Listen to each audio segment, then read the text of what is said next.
Ya, Anda sebagai konsumen tentu diminta untuk lebih bijak dan teliti sebelum menyerahkan kesehatan tubuh Anda kepada dokter. Pastikan Anda berobat kepada ahli yang tersertifikasi dan ke tempat-tempat resmi seperti puskesmas dan rumah sakit. Pasalnya warga seperti tak pernah belajar dari sederet kasus penipuan praktek dokter abal-abal yang sudah sering terjadi. Penangkapan dokter gadungan di Depok tadi hanya berselang 1 minggu dari penangkapan seorang dokter kecantikan palsu yang tengah melancarkan praktek abal-abalnya di toilet sebuah pusat perbelanjaan di Jakarta Selatan.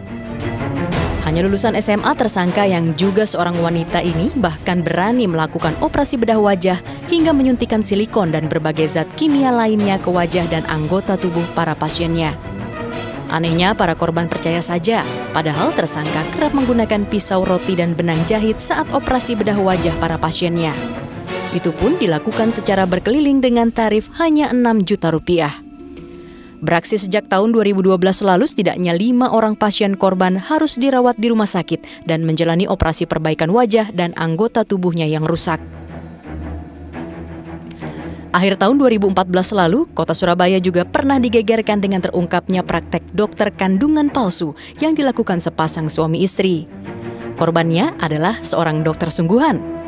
Tersangka berhasil meraup 150 juta rupiah dengan dalih membeli peralatan medis di klinik bersama yang akan mereka bangun.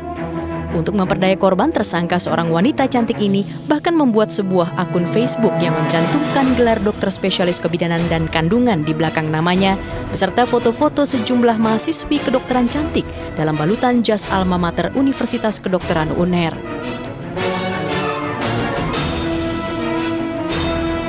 Bulan September 2014, polisi berhasil membongkar praktek dokter gadungan yang telah berlangsung selama 15 tahun di Ambunten, Sumeneb, Madura.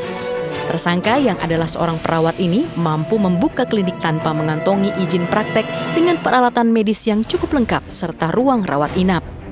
Tersangka mengaku mendapat keahlian mengobati pasien-pasiennya dari pengalamannya bekerja sebagai perawat di RSUD Saiful Anwar, Malang. Ya, harus diakui harga sebuah kesehatan memang mahal, apalagi jika Anda tak menjaga kondisi tubuh Anda. Sebelum mempercayakan kesehatan Anda kepada dokter, ada baiknya Anda meneliti kembali izin praktek dan lokasi klinik atau tempat praktek yang akan Anda kunjungi. Berobatlah hanya ke puskesmas, rumah sakit atau klinik resmi, karena jika ada kelalaian dokter, maka akan bisa dipertanggungjawabkan. Di dalam sebuah tempat pelayanan, dia selalu cantumkan yang resmi ya, dia selalu cantumkan. Dokter pun ya, dia akan selalu cantumkan bahwa dokter ini SIP nomor sekian. Dia selalu cantumkan itu gitu. Ya ini yang harus dipahami oleh masyarakat, dia mendapatkan tempat resmi enggak? Gitu.